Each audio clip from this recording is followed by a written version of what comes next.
So how did you get involved with personal computers? Well, I ran into my first computer when I was about 10 or 11. And it's hard to remember back then, but I'm an fossil now. I'm an old fossil. So when I was 10 or 11, it was about 30 years ago. And no one had ever seen a computer. To the extent that they'd seen them in movies, and there were these big boxes with whirring. For some reason, they fixated on the tape drives as being the icon of what the computer was, or flashing lights somehow. And so nobody had ever seen one. They're very mysterious, very powerful things that did something in the background. And so to see one and actually get to use one was a real privilege back then. And I got into NASA, the Ames Research Center down here, and I got to use a time-sharing terminal. So I didn't actually see the computer, but I saw a time-sharing terminal. And in those days, again, it's hard to remember how primitive it was. There was no such thing as a computer with a graphics video display. It was literally a printer. It was a teletype printer with a keyboard on it. So you would keyboard these commands in, and then you would wait for a while, and then the thing would go and it would tell you something out. But even with that, it was still remarkable, especially for a 10-year-old, that you could write a program in BASIC, let's say, or Fortran, and actually this machine would sort of take your idea and it would sort of execute your idea and give you back some results. And if they were the results that you predicted, your program really worked. It was an incredibly thrilling experience. So I became very captivated by a computer. And a computer to me was still a little mysterious because it was at the other end of this wire, and I'd never really seen the actual computer itself. And then I got tours of computers after that and saw the insides. And then I was part of this group at Hewlett-Packard. When I was 12, I called up Bill Hewlett, who lived in Hewlett-Packard at the time. And again, this dates me, but there was no such thing as an unlisted telephone number then, so I could just look in the book and look his name up. And he answered the phone, and I said, "Hi, my name's Steve Jobs. You don't know me, but I'm 12 years old, and I'm building a frequency counter, and I'd like some spare parts." And so he talked to me for about 20 minutes. I'll never forget it as long as I live. And he gave me the parts, but he also gave me a job working at Hewlett-Packard that summer. And I was 12 years old. And that really made a remarkable influence on me. Hewlett-Packard was really the only company I'd ever seen in my life at that age. And it formed my view of what a company was and how well they treated their employees. You know, at that time, I mean, they didn't know about cholesterol back then, but at that time they used to bring a big cart full of donuts and coffee out at 10 o'clock every morning. Everybody would take a coffee and donut break, and just little things like that. It was clear that the company the company recognized that its true value was its employees. So anyway, things led to things with Hewlett-Packard, and I started going up to their Palo Alto research labs every Tuesday night with a small group of people to meet some of the researchers and stuff. And I saw the first desktop computer ever made, which was the Hewlett-Packard 9100. It was about as big as a suitcase, but it actually had a small cathode ray tube display in it, and it was completely self-contained. There was no wire going off behind the curtain somewhere. And I fell in love with it. And you could program it in BASIC and APL. And I would just, for hours, you know, get a ride up to Hewlett-Packard and just hang around that machine and write programs for it. And so that was the early days. And I met Steve Wozniak around that time too, maybe a little earlier, when I was about 14, 15 years old. And we immediately hit it off. He was the first person I'd met that knew more about electronics than I did. And so I liked him a lot. And he was maybe 5 years older than I. He'd gone off to college and gotten kicked out for pulling pranks and was living with his parents and going to the De Anza, the local junior college. So we became fast friends and started doing projects together. We read about the story in Esquire magazine about this guy named Captain Crunch, who could supposedly make free telephone calls. You've heard about this, I'm sure. And we were captivated. How could anybody do this? And we thought it must be a hoax. And we started looking through the libraries, looking for the secret tones that would allow you to do this. And it turned out we were at Stanford Linear Accelerator Center one night, and way in the bowels of their technical library, way down at the last bookshelf in the corner bottom rack, we found an AT&T technical journal that laid out the whole thing. And that's another moment I'll never forget. When we saw this journal, we thought, my God, it's all real. And so we set out to build a device to make these tones. And the way it worked was, you know when you make a long distance call, you used to hear doo-doo-doo-doo-doo-doo right in the background? They were tones that sounded like the touch tone you could make on your phone, but they were different frequencies, so you couldn't make them. It turned out that that was the signal from one telephone computer to another, controlling the computers in the network. And AT&T made a fatal flaw when they designed the original telephone network, digital telephone network, was they put the signaling from computer to computer in the same band as your voice, which meant that if you could make those same signals, you could put it right in through the handset. And literally, the entire AT&T international phone network would think you were an AT&T computer. So after 3 weeks, we finally built a box like this that worked. And I remember the first call we made was down to LA, so one of Woz's relatives down in Pasadena. We dialed the wrong number. But we woke some guy up in the middle of the night, and we were yelling at him like, don't you understand? We made this call for free. And this person didn't appreciate that. But it was miraculous. And we built these little boxes to do blue boxing, as it was called. And we put a little note in the bottom of them. Our logo was, he's got the whole world in his hands. And they worked. We built the best blue box in the world. It was all digital, no adjustments. And so you could go up to a payphone, and you could take a trunk over to White Plains, and then take a satellite over to Europe, and then go to Turkey, take a cable back to Atlanta, and you could go around the world. You could go around the world 5 or 6 times, because we learned all the codes for how to get on the satellites and stuff. And then you could call the payphone next door, and so you could shout in the phone, and after about a minute, it would come out the other phone. It was miraculous. And you might ask, well, what's so interesting about that? What's so interesting is that we were young, and what we learned was that we could build something ourselves that could control billions of dollars worth of infrastructure in the world. That was what we learned, was that us two, we didn't know much, we could build a little thing that could control a giant thing. And that was an incredible lesson. I don't think there would have ever been an Apple computer had there not been blue boxing. Well, I said you called the Pope. Yeah, we did call the Pope. He pretended to be Henry Kissinger. And we got the number of the Vatican, and we called the Pope. And they started waking people up in the hierarchy, I don't know, cardinals and this and that. And they actually sent someone to wake up the Pope. When finally we just burst out laughing, and they realized that we weren't Henry Kissinger. And so we never got to talk to the Pope, but it was very funny. So the jump from blue boxes to personal computers, what sparked that? Well, necessity, in the sense that there was time-sharing computers available. And there was a time-sharing company in Mountain View that we could get free time on. So, but we needed a terminal, and we couldn't afford one. So we designed and built one. And that was the first thing we ever did. We built this terminal. And so what an Apple I was really an extension of this terminal, putting a microprocessor on the back end. That's what it was. It was really kind of 2 separate projects put together. So first we built the terminal, and then we built the Apple I.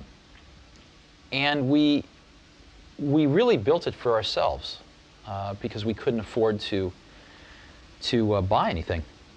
And we'd scavenge parts here and there and stuff. And we build these all by hand. I mean, they'd take, 40 to 80 hours to build one, and then they'd always be breaking because there's all these tiny little wires. And so it turned out a lot of our friends wanted to build them too. And although they could scavenge most of the parts as well, they didn't have the sort of skills to build them that we had acquired by training ourselves through building them.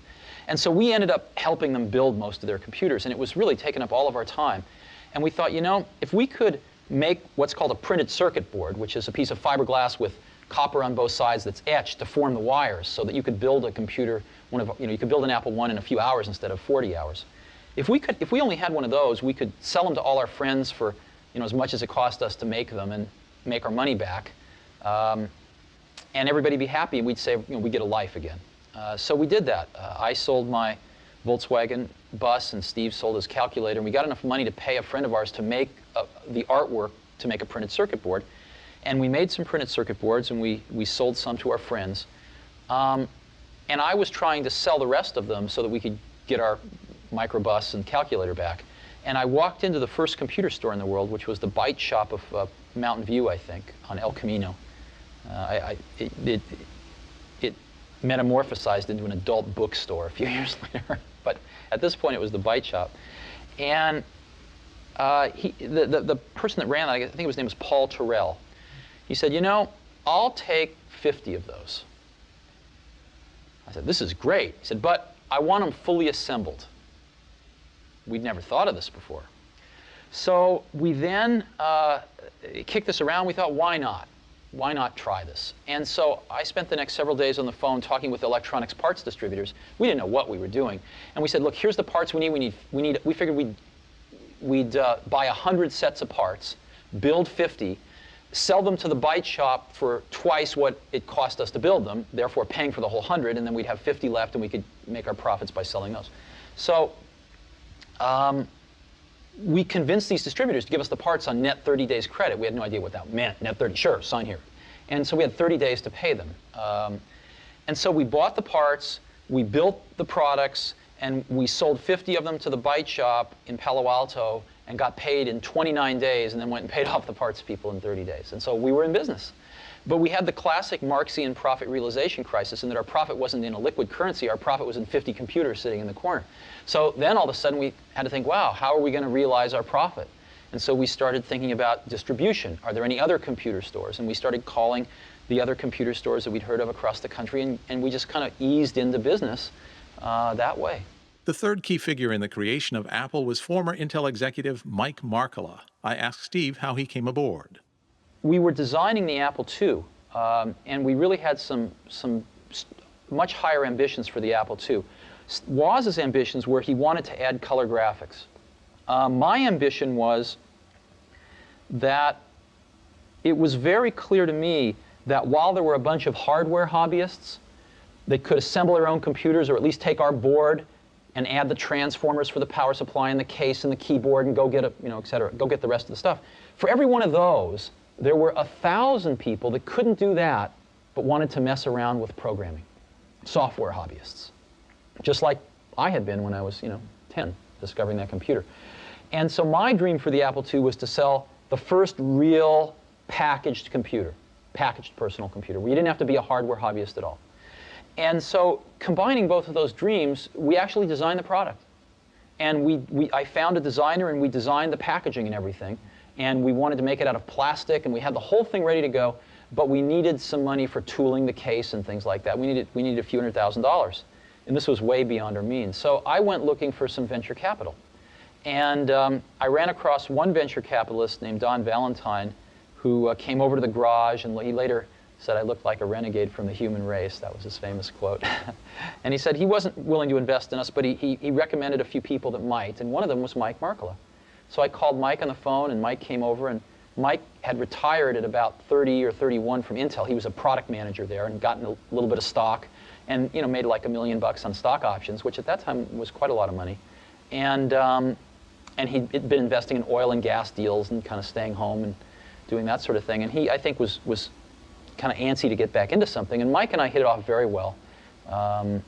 And so Mike said, okay, I'll invest after a few weeks. And I said, no, we don't want your money. We want you. So we convinced Mike to actually throw in with us as an equal partner. And so Mike put in some money, and Mike put in himself, and the three of us went off, and we took this design that was virtually done with the Apple II and tooled it up and announced it a few months later at the West Coast Computer Fair. What was that like? It was great.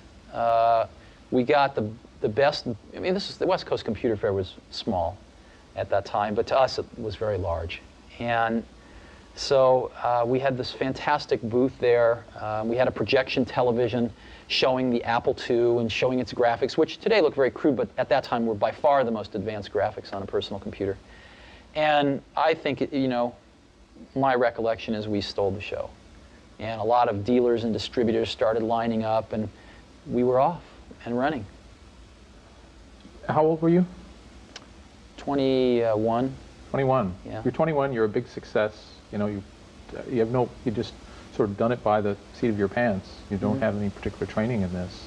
How do you learn to run a company? You know, throughout the years in business, I found something, which was I'd always ask why you do things. And the answers you invariably get are, oh, that's just the way it's done. Nobody knows why they do what they do. Nobody thinks about things very deeply in business. That's what I found. I'll give you an example. When we were building our Apple I's in the garage, we knew exactly what they cost. When we got into a factory in the Apple II days, the accounting had this notion of a standard cost, where you'd kind of set a standard cost, and then at the end of a quarter, you'd adjust it with a variance. And I kept asking, well, why do we do this? And the answer was, well, that's just the way it's done. And after about 6 months of digging into this, what I realized was the reason you do it is because you don't really have good enough controls to know how much it costs, so you guess, and then you fix your guess at the end of the quarter. And the reason you don't know how much it costs is because your information systems aren't good enough. So, but nobody said it that way. And so later on, when we designed this automated factory for Macintosh, we were able to get rid of a lot of these antiquated concepts and know exactly what something cost to the second. So in business, a lot of things are, I call it folklore. They're done because they were done yesterday and the day before. And so what that means is if you're willing to sort of ask a lot of questions and think about things and work really hard, you can learn business pretty fast. It's not the hardest thing in the world. It's not rocket science. It's not rocket science, no. Now, when you were first coming in contact with these computers, inventing them, and before that working on the HP 9100, you know, we talk about writing programs. Mm-hmm. What sort of programs? What do people actually do with these things? See, what we did with them,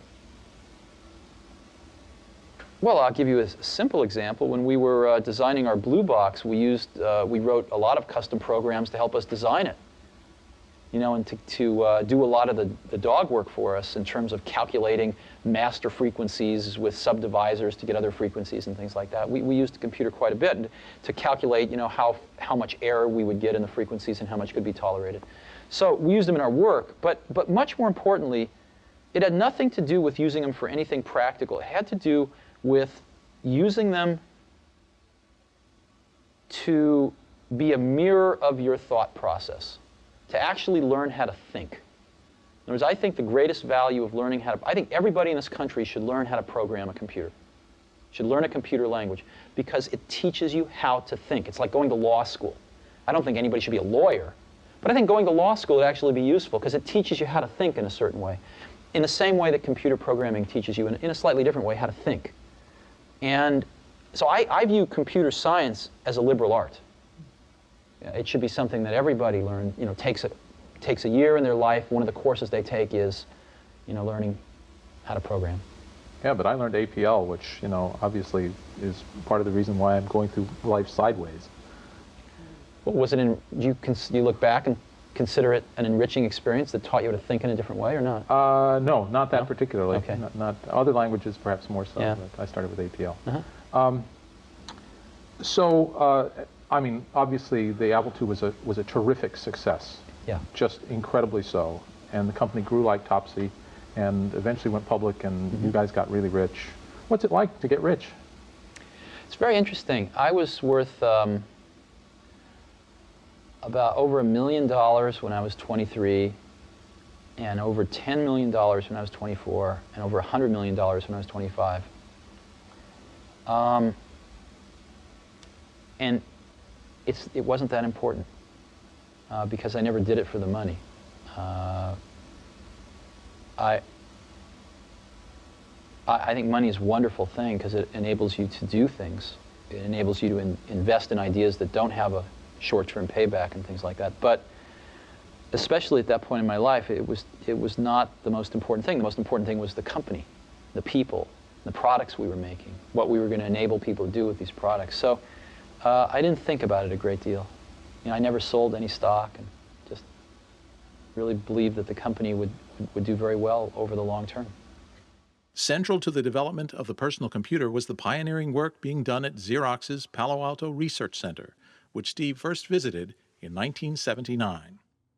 I had 3 or 4 people who kept bugging me that I ought to get my rear over to Xerox PARC and see what they were doing. And so I finally did. I went over there, and they were very kind, and they showed me what they were working on. And they showed me really 3 things.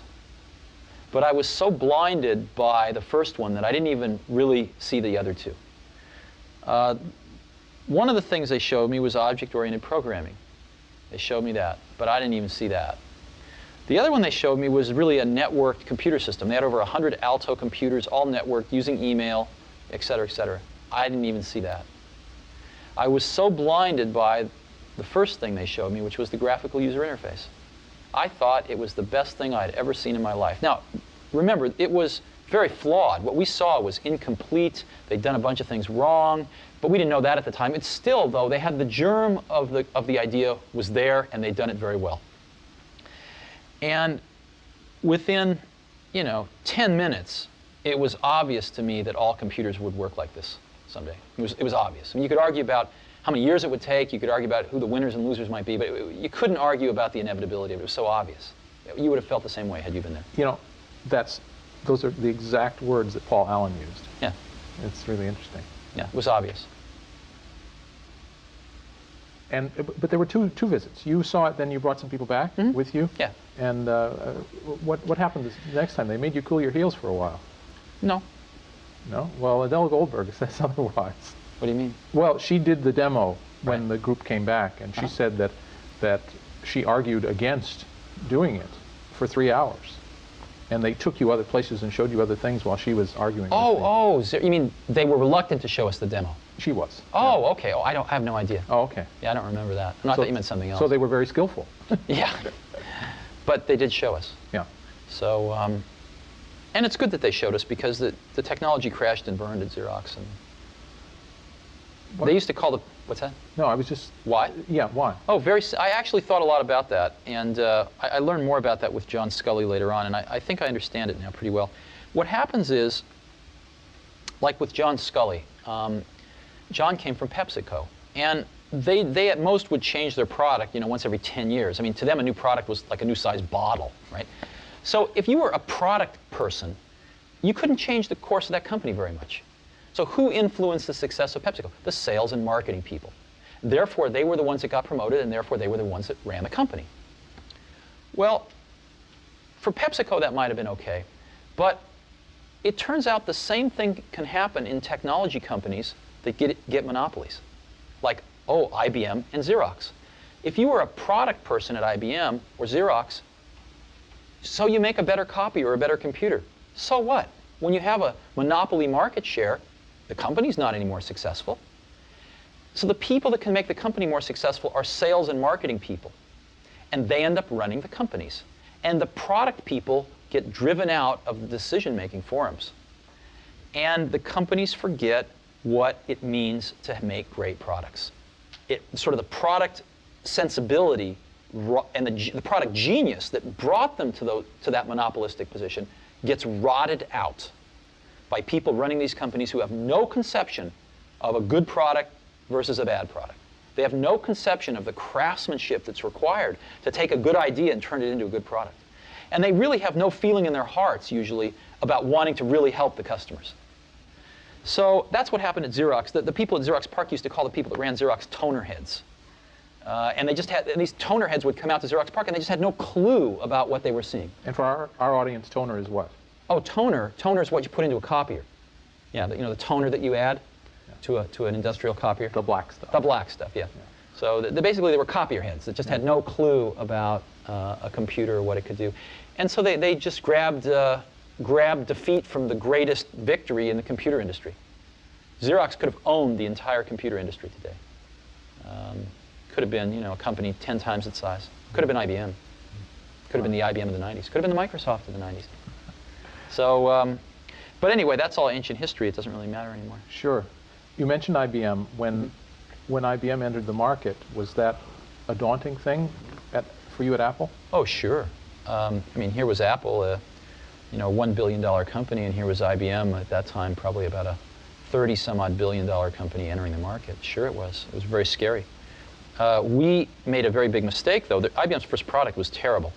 It was really bad. And we made a mistake of not realizing that a lot of other people had a very strong vested interest in helping IBM make it better. So if it had just been up to IBM, they would have crashed and burned. But IBM did have, I think, a genius in their approach, which was to have a lot of other people have a vested interest in their success. And that's what saved them in the end.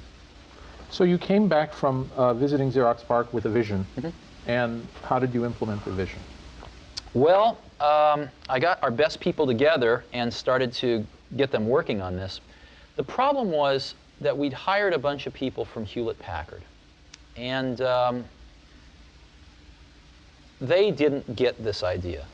They didn't get it. I remember having dramatic arguments with some of these people who thought the coolest thing in user interface was soft keys at the bottom of a screen. You know, they had no concept of proportionally spaced fonts, no concept of a mouse. Matter of fact, I remember arguing with these folks, people screaming at me that it would take us 5 years to engineer a mouse and it would cost $300 to build.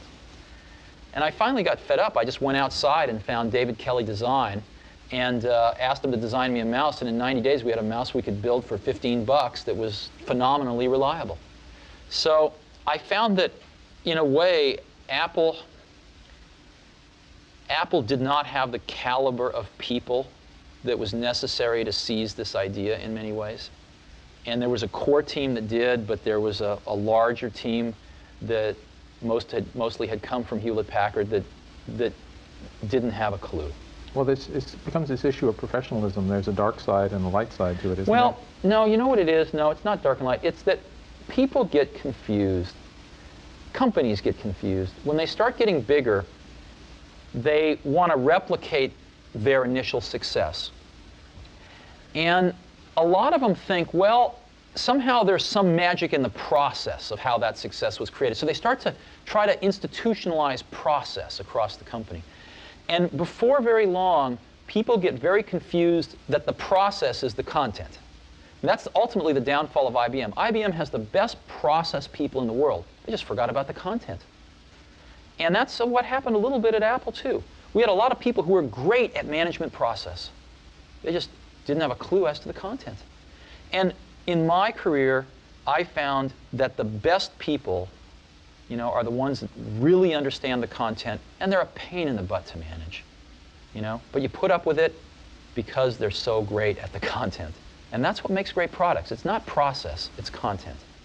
So we had a little bit of that problem at Apple. And that problem eventually resulted in the Lisa, which had its moments of brilliance. In a way, it was very far ahead of its time. But there wasn't enough fundamental content understanding. Apple drifted too far away from its roots. To these Hewlett-Packard guys, $10,000 was cheap. To our market, to our distribution channels, $10,000 was impossible. So we produced a product that was a complete mismatch for the culture of our company, for the image of our company, for the distribution channels of our company, for our current customers. None of them could afford a product like that. And it failed. Now you and John Couch fought for leadership of the Lisa. Absolutely, and I lost. That's correct. How did that come about? Well, I thought Lisa was in serious trouble. I thought Lisa was going off in this very bad direction, as I've just described. And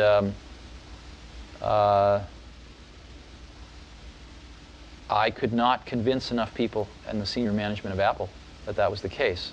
And we ran the place as a team for the most part. So I lost. And at that point in time, you know, I brooded for a few months.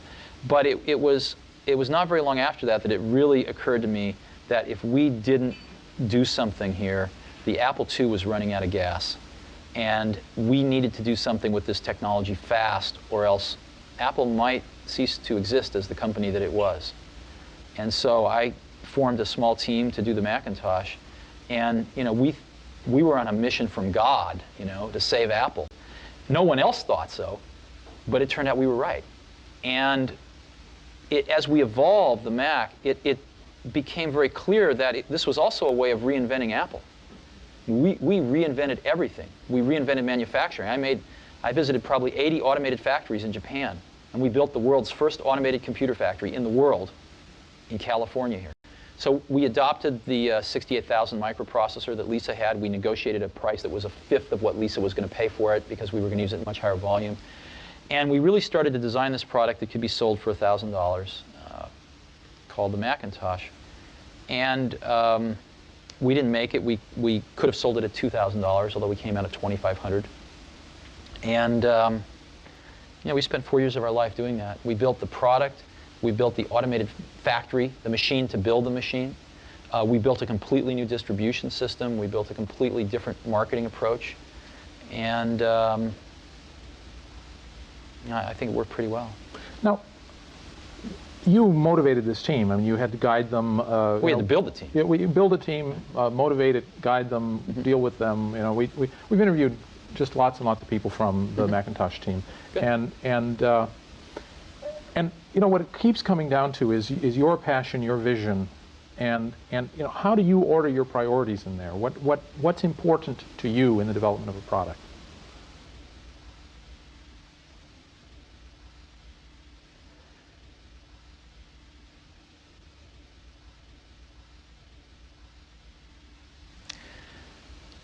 You know,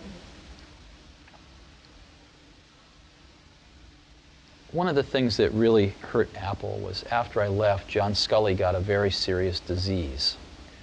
And that disease, I've seen other people get it too. It's the disease of thinking that a really great idea is 90% of the work.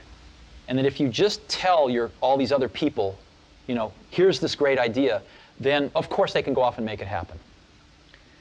And the problem with that is that there's just a tremendous amount of craftsmanship in between a great idea and a great product. And as you evolve that great idea, it changes and grows. It never comes out like it starts, because you learn a lot more as you get into the subtleties of it. And you also find there's tremendous trade-offs that you have to make. I mean, you know, there are just certain things you can't make electrons do. There are certain things you can't make plastic do or glass do. And as you get into, or factories do, or robots do. And as you get into all these things, designing a product is keeping 5,000 things in your brain, these concepts, and fitting them all together in kind of continuing to push to fit them together in new and different ways to get what you want. And every day you discover something new that is a new problem or a new opportunity to fit these things together a little differently. And it's that process that is the magic. And so we had a lot of great ideas when we started, but what I've always felt that a team of people doing something they really believe in is like when I was a young kid, there was a widowed man that lived up the street. And he was in his 80s. He's a little scary looking. And I got to know him a little bit. I think he might have paid me to mow his lawn or something. And one day he said, "Come on into my garage, I want to show you something." And he pulled out this dusty old rock tumbler. It was a motor and a coffee can and a little, you know, band between them. And he said, "Come on with me." We went out to the back and we got some rocks, some regular old ugly rocks. And we put them in the can with a little bit of liquid and a little bit of grit powder. And we closed the can up, and he turned this motor on. He said, "Come back tomorrow." And his can was making a racket as the stones went around. And I came back the next day, and we opened the can, and we took out these amazingly beautiful polished rocks. The same common stones that had gone in through rubbing against each other like this, creating a little bit of friction, creating a little bit of noise, had come out these beautiful polished rocks. And that's always been, in my mind, my metaphor for a team working really hard on something they're passionate about, is that it's through the team, through that group of incredibly talented people, bumping up against each other, having arguments, having fights sometimes, making some noise, and working together, they polish each other. And they polish the ideas, and what comes out are these really beautiful stones. Yeah. So it's hard to explain, and it's certainly not the result of one person. I mean, people like symbols, so I'm the symbol of certain things, but it really was a team effort on the Mac. Now, in my life, I observed something fairly early on at Apple, which I didn't know how to explain it then, but I've thought a lot about it since. Most things in life, the dynamic range between average and the best is at most 2 to 1. Right? Like if you go to New York City and you get an average taxi cab driver versus the best taxi cab driver, you know, you're probably going to get to your destination with the best taxi cab maybe 30% faster. You know, in an automobile, what's the difference between an average and the best? Maybe, I don't know, 20%.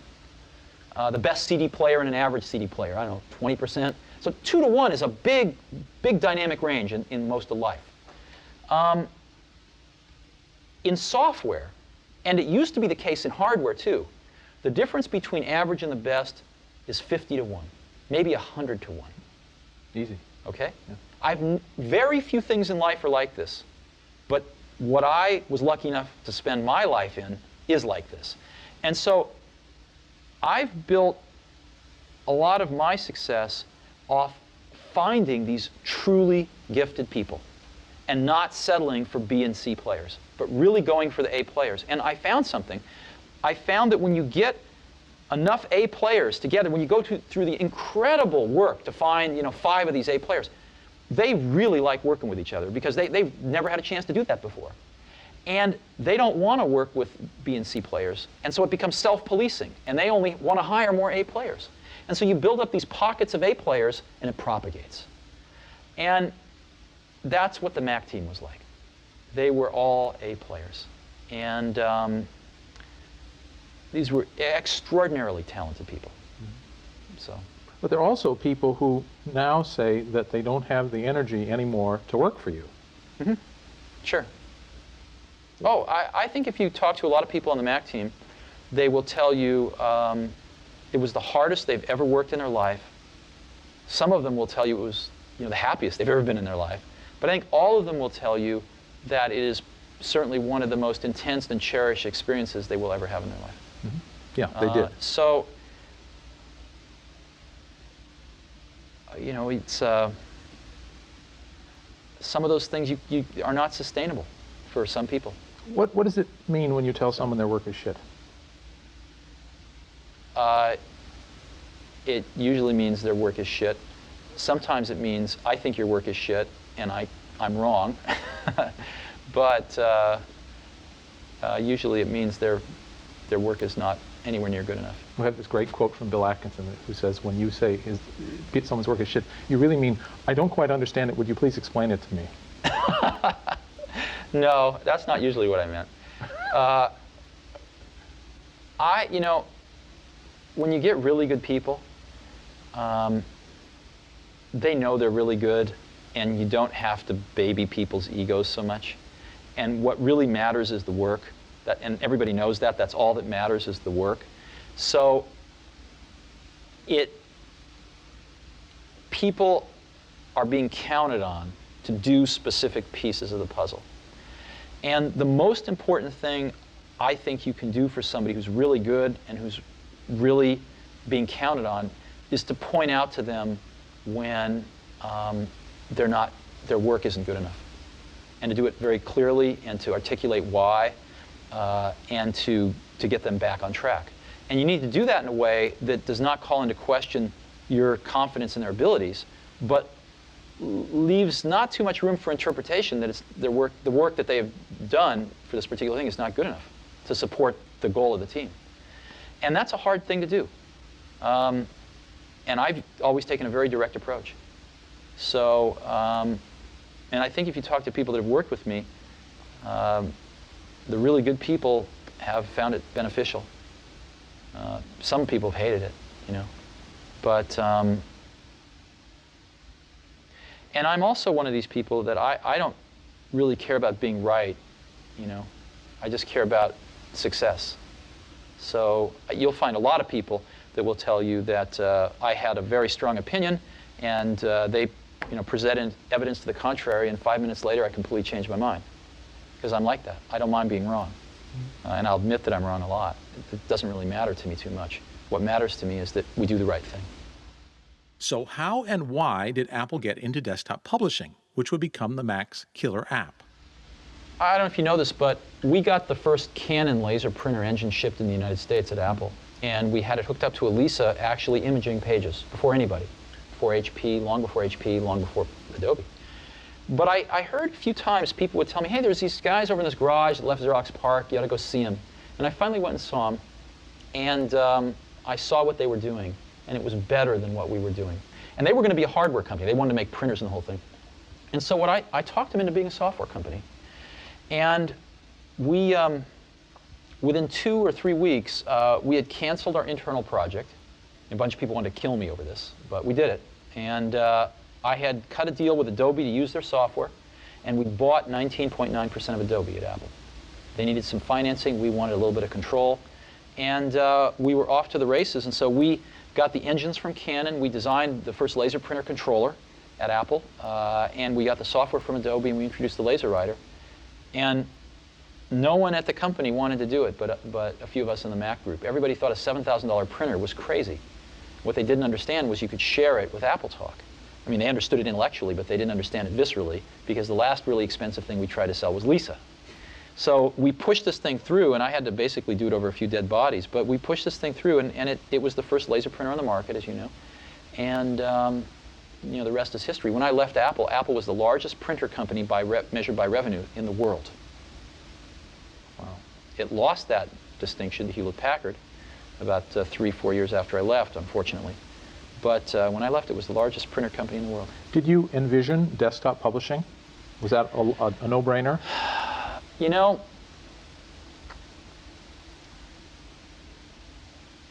yes, but we also envisioned really the networked office. Mm-hmm. And so in January of 1995, when we had our annual meeting and introduced our new products, I made probably the largest marketing blunder of my career. 1985, sorry. Yeah. Made probably the largest marketing blunder of my career by announcing the Macintosh Office instead of just desktop publishing.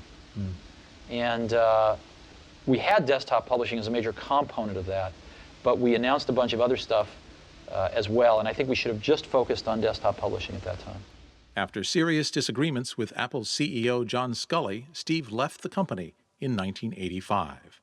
Tell us about your departure from Apple. Oh, it was very painful. I'm not even sure I want to talk about it. What can I say? I hired the wrong guy. That was Sculley? Yeah. And he destroyed everything I'd spent 10 years working for. Starting with me, but that wasn't the saddest part. I would have gladly left Apple if Apple would have turned out like I'd wanted it to.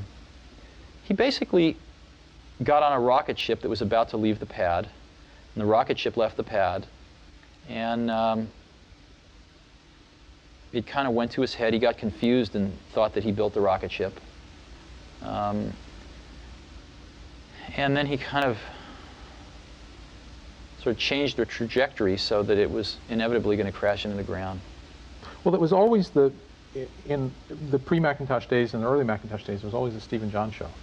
You know, you two Right. were kind of joined at the hip for That's a while right. there. And then something happened to split you. What was That's that? correct. What was that Well, catalyst? what happened was that the industry went into a recession in late 1984. Sales started seriously contracting. And John didn't know what to do. He had not a clue.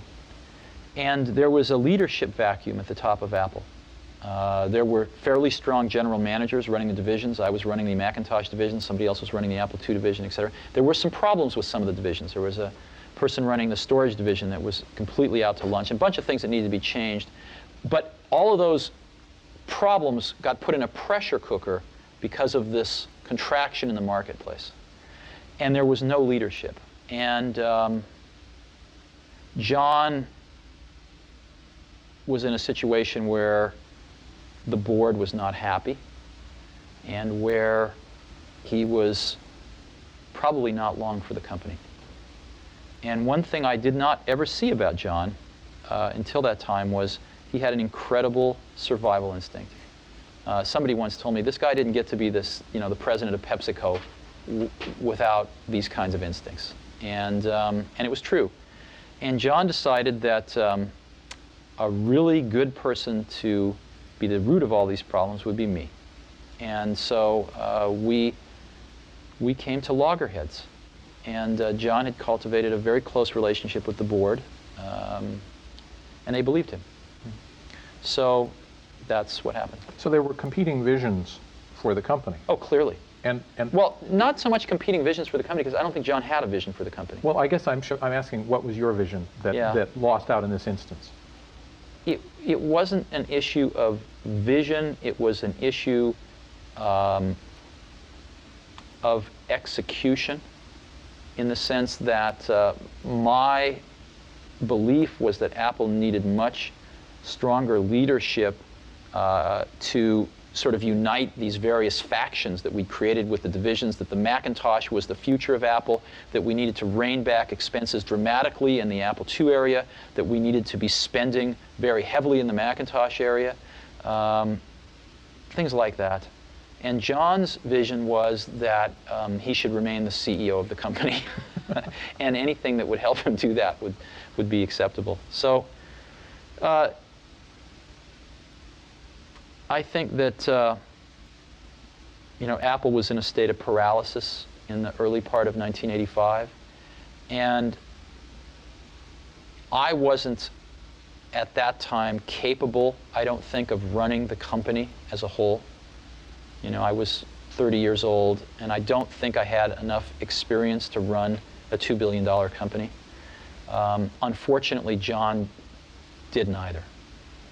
And so anyway, I was told in no uncertain terms that there was no job for me. It was really, really tragic. Siberia. Yeah, it would have been far smarter for Apple to sort of, let me work on the next. I volunteered. I said, why don't I start a research division? And give me a few $1 million a year, and I'll go hire some really great people, and we'll do the next great thing. And I was told there was no opportunity to do that. Oh, wow. So, and my office was taken away. It was. I mean, I'll get real emotional if we keep talking about this. So anyway, but that's irrelevant. I'm just one person, and the company was a lot more people than me. So that's not the important part. The important part was the values of Apple, over the next several years were systematically destroyed. I then asked Steve for his thoughts on the state of Apple. Remember, this was 1995, a year before he would go back to Apple. Remember, too, that when Apple bought Next, a year after this interview, Steve immediately sold the Apple stock he received as part of the sale. Apple's dying today. Apple's dying a very painful death. It's on a glide slope to die. And the reason is because, when I walked out the door at Apple, we had a 10-year lead on everybody else in the industry. Macintosh was 10 years ahead. We watched Microsoft take 10 years to catch up with it. Well, the reason that they could catch up with it was because Apple stood still. I mean, the Macintosh that's shipping today is like, 25% different than the day I left. They've spent hundreds of millions of dollars a year on R&D. I mean, a total of probably $5 billion on R&D.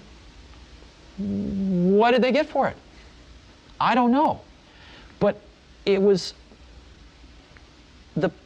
what happened was the understanding of how to move these things forward and how to create these new products somehow evaporated. And I think a lot of the good people stuck around for a while, but there wasn't an opportunity to get together and do this because there wasn't any leadership to do that. So what's happened with Apple now is that they've fallen behind in many respects, certainly in market share, and most importantly, their differentiation has been eroded by Microsoft. And so what they have now is they have their installed base, which is not growing and which is shrinking slowly, but will provide a good revenue stream for several years. But it's a glide slope that's just going to go like this. Yeah. So it's unfortunate, and I don't really think it's reversible at this point in time. That's why. Well, what about Microsoft? Well, I mean, that's the juggernaut now. Right. And it's it's a kind of a Ford LTD going into the future. It's definitely not a Cadillac. It's not a BMW. It's just what's going on there? How did those guys do that? Well, Microsoft's Orbit was made possible by a Saturn V booster called IBM. And I know Bill would get upset with me for saying this, but of course it was true. Mm. And much to Bill and Microsoft's credit, they used that fantastic opportunity to create more opportunity for themselves. Most people don't remember, but until 1984 with the Mac, Microsoft was not in the applications business. It was dominated by Lotus. And Microsoft took a big gamble to write for the Mac. And they came out with applications that were terrible. But they kept at it, and they made them better, and eventually they dominated the Macintosh application market and then used a springboard of Windows to get into the PC market with those same applications. And now they dominate the applications in the PC space too. So they have two characteristics. I think they're very strong opportunists, and I don't mean that in a bad way. And two, they're like the Japanese. They just keep on coming. Now, they were able to do that because of the revenue stream from the IBM deal. But nonetheless, they made the most of it, and I give them a lot of credit for that. The only problem with Microsoft is they just have no taste. They have absolutely no taste, and what that means is, I don't mean that in a small way, I mean that in a big way, in the sense that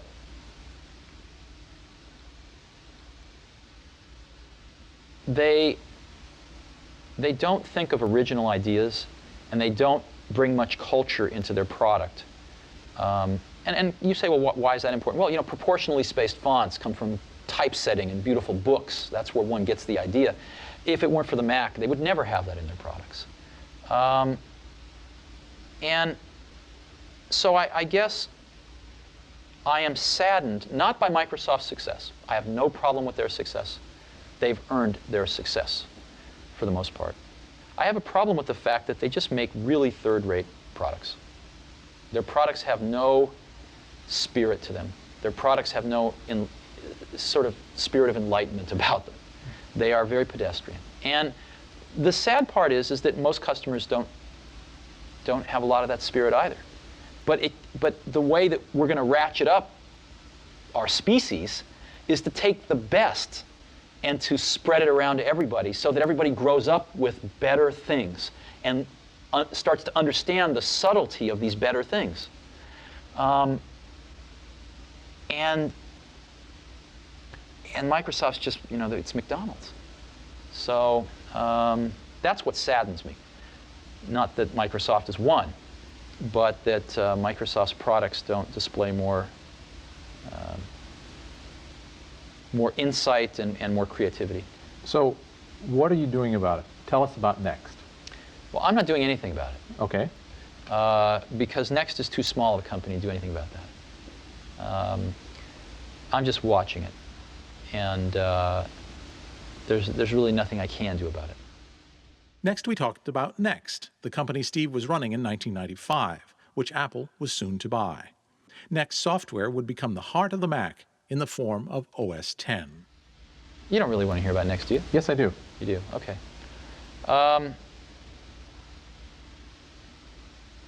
Well, maybe the best thing, since we don't have much time, is I can just tell you what Next is today. Yeah, the whole that's history. fine. There hasn't been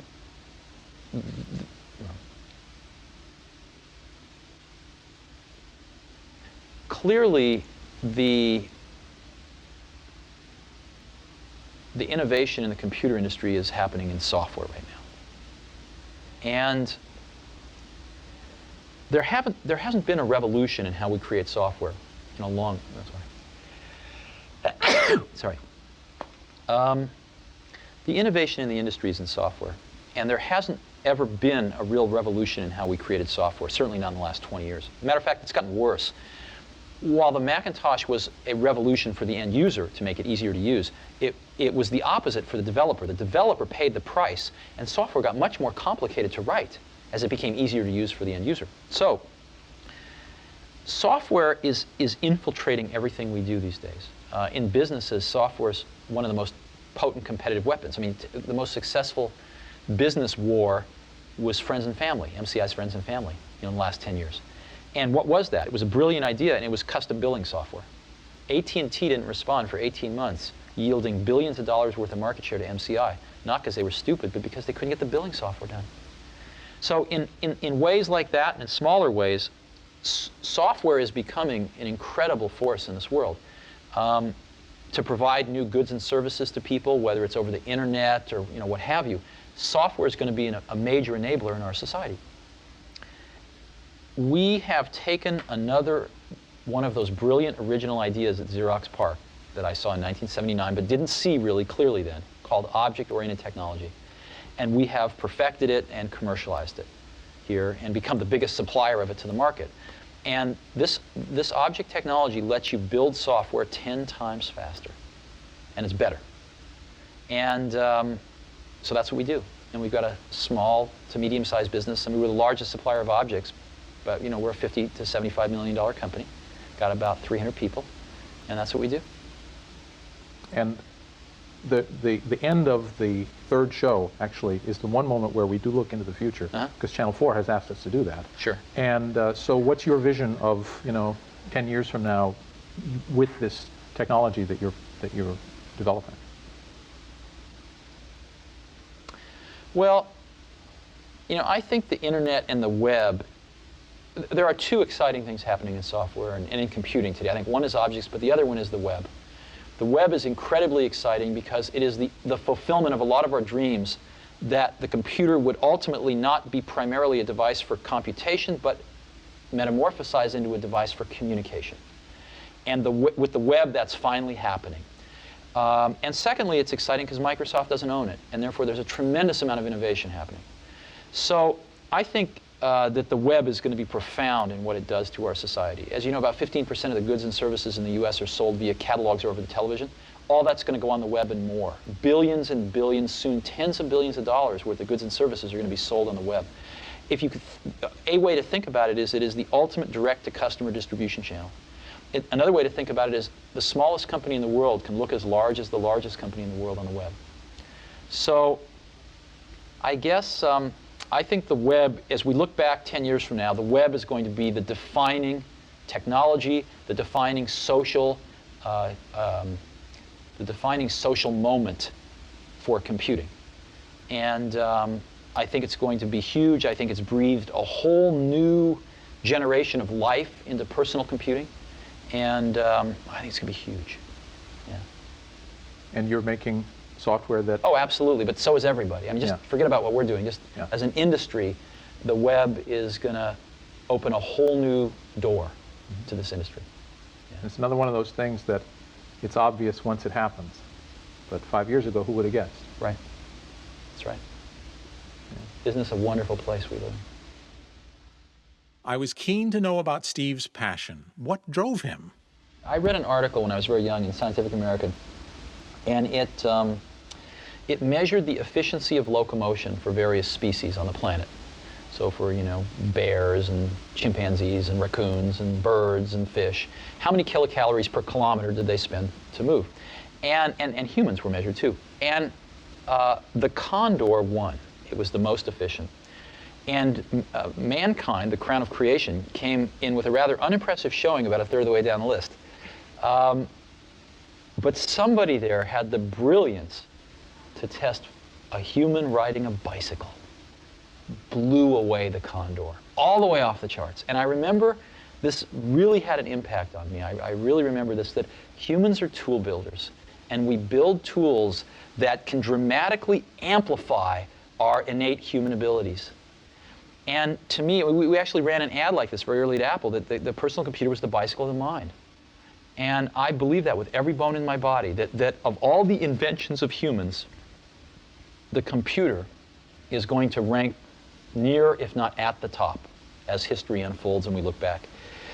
And it is the most awesome tool that we have ever invented. And I feel incredibly lucky to be at exactly the right place in Silicon Valley, at exactly the right time historically, where this invention has taken form. And as you know, when you set a vector off in space, if you can change its direction a little bit at the beginning, it's dramatic when it gets a few miles out in space.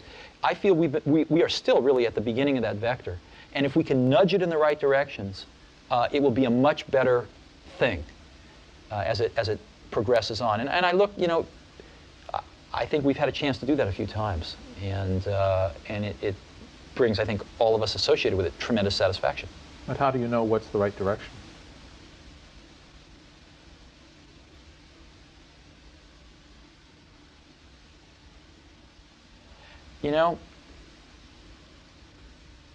ultimately, it comes down to taste.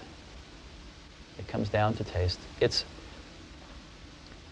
comes down to trying to expose yourself to the best things that humans have done, and then try to bring those things in to what you're doing. I mean, Picasso had a saying, he said, good artists copy, great artists steal. And we have, always been shameless about stealing great ideas. And I think part of what made the Macintosh great was that the people working on it were musicians and poets and artists and zoologists and historians who also happened to be the best computer scientists in the world. But if it hadn't been for computer science, these people would have all been, doing amazing things in life in other fields. And they brought with them, we all brought to this effort a very liberal arts sort of air, a very liberal arts attitude that we wanted to pull in the best that we saw in these other fields into this field. And I don't think you get that if you're very narrow. One of the questions I asked everyone in the series was, are you a hippie or a nerd? Oh, if I had to pick one of those two, I'm clearly a hippie. Yeah. Yeah. Okay, that in 30 And seconds. all the people I work with were clearly in that category too. Really? Yeah. Yeah. Yeah, why? I mean, is it you seek out hippies, or they are attracted to you? Well, ask yourself, what is a hippie? I mean, this is an old word, it has a lot of connotations, but to me, because I grew up, remember that the 60s happened in the early 70s, right? So we have to remember that, and that's sort of when I came of age. So I saw a lot of this, and a lot of it happened right in our backyard here. So to me, the spark of that was that there was something beyond sort of what you see every day. There's something going on here in life beyond just a job and a family and 2 cars in the garage and a career. There's something more going on. There's another side of the coin that we don't talk about much, and we experience it when there's gaps, when we kind of just aren't really, when everything's not ordered and perfect, when there's kind of a gap, you experience this inrush of something. And a lot of people have set off throughout history to find out what that was. Whether it's Thoreau or whether it's, some Indian mystics or whoever it might be. And the hippie movement got a little bit of that, and they wanted to find out what that was about. And that life wasn't about what they saw their parents doing. And of course the pendulum swung too far the other way and it was crazy, but there was a germ of something there. And it's the same thing that causes people to want to be poets instead of bankers, And I think that's a wonderful thing. And I think that same spirit can be put into products. And those products can be manufactured and given to people, and they can sense that spirit. I mean, if you talk to people that use the Macintosh, they love it. I mean, you don't hear people loving products very often, really. But you could feel it in there. There was something really wonderful there. So I don't think that most of the really best people that I've worked with have worked with computers for the sake of working with computers. They've worked with computers because they are the medium that is best capable of transmitting some feeling that you have, that you want to share with other people. Does that make any sense to you? Oh, yeah. And before they invented these things, all these people would have done other things. But computers were invented, and they did come along, and all these people did get interested in school or before school, and said, hey, this is the medium that I think I can say something in. Mm-hmm.